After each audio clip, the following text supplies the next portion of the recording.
Welcome to this presentation of some of the new features and improvements that we've done to the drawing tools in Storyboard Pro 24. We've added new properties to the textured brush tool to make them look and feel more natural.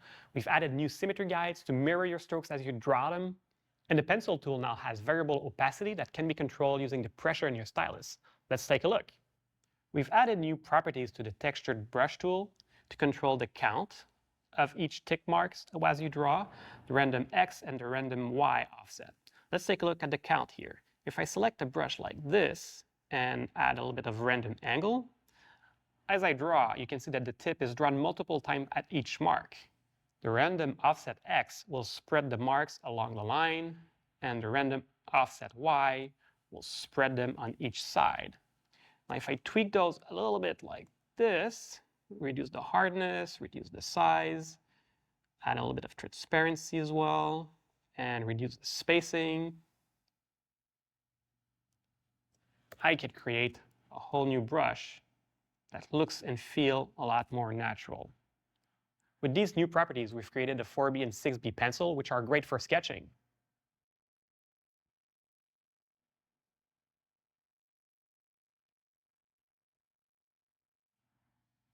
Using the 4B pencil right here, I can complete the sketch from this character, like that. Now, the brush tool is great for sketching, but when it comes to cleanup, the pencil tool is a lot more efficient.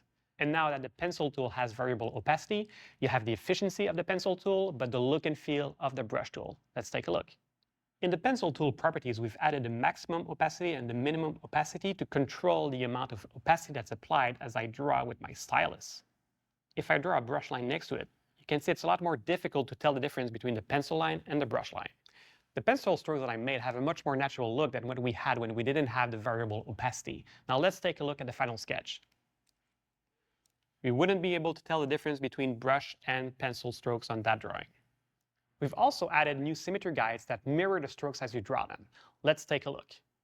If I look in the guides view at the bottom here, I have the new section for symmetry, in which I can add different types of symmetry guides that will help me when I draw. If I use the vertical symmetry guide, for example, and I draw on one side, you'll see that whatever strokes that I make are replicated on the other side.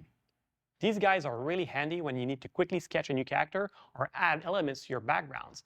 You can even combine the symmetry guide with a perspective guide to draw buildings, for instance. Right here, I'm using a one-point perspective with a vertical symmetry. And you can see that as I draw on one side of the building, the stroke is replicated on the other side. And I can go here and draw all of these windows much more faster than if I had to replicate or to draw those on both sides. As with the perspective guide, the symmetry guide works with the standard drawing tools such as the brush tool, the pencil tool, the eraser, even the shape tool such as the rectangle or the ellipse. Here were some of the new drawing features in Storyboard Pro 24. I hope you enjoyed them.